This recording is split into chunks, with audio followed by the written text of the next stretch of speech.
തിരുവനന്തപുരം നഗരത്തിൽ പട്ടം മുറിഞ്ഞപാലം റൂട്ടിൽ medical college റോഡിൽ കോസ്മോപൊളിറ്റൻ ഹോസ്പിറ്റലിന് 50 മീറ്ററിനുള്ളിലാണ് നിങ്ങൾ ഈ കാണുന്ന 4 സെന്റ് സ്ഥലവും 1000 സ്ക്വയർ ഫീറ്റ് വരുന്ന വീടും സ്ഥിതി ചെയ്യുന്നത്.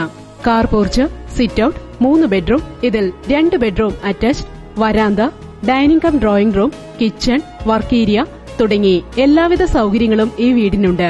1 കിലോമീറ്ററിനുള്ളിൽ Pattom palace junction, medical college, SUT hospital, Kendriya Vidyalaya, Pattom government girls high school, 2 കിലോമീറ്ററിനുള്ളിൽ കിംസ് ഹോസ്പിറ്റൽ, 5 കിലോമീറ്ററിനുള്ളിൽ Thampanoor bus stand, railway station, 7 കിലോമീറ്ററിനുള്ളിൽ എയർപോർട്ട്, 9 കിലോമീറ്ററിനുള്ളിൽ ടെക്നോ പാർക്ക്, 15 കിലോമീറ്ററിനുള്ളിൽ വിഴിഞ്ഞം ഹാർബർ തുടങ്ങി എല്ലാവിധ സൌകര്യങ്ങളുമുണ്ട്. നഗരത്തിന്റെ എല്ലാവിധ സൌകര്യങ്ങളും വളരെ അടുത്ത് തന്നെ ലഭ്യമായ ഈ സ്ഥലത്തിനും വീടിനും കൂടി പ്രതീക്ഷിക്കുന്ന വില 1.5 കോടിയാണെങ്കിലും വില നെഗോഷ്യബിളാണ്. കൂടുതൽ വിവരങ്ങൾക്ക് ബന്ധപ്പെടേണ്ട നമ്പർ 9447138779 995092378.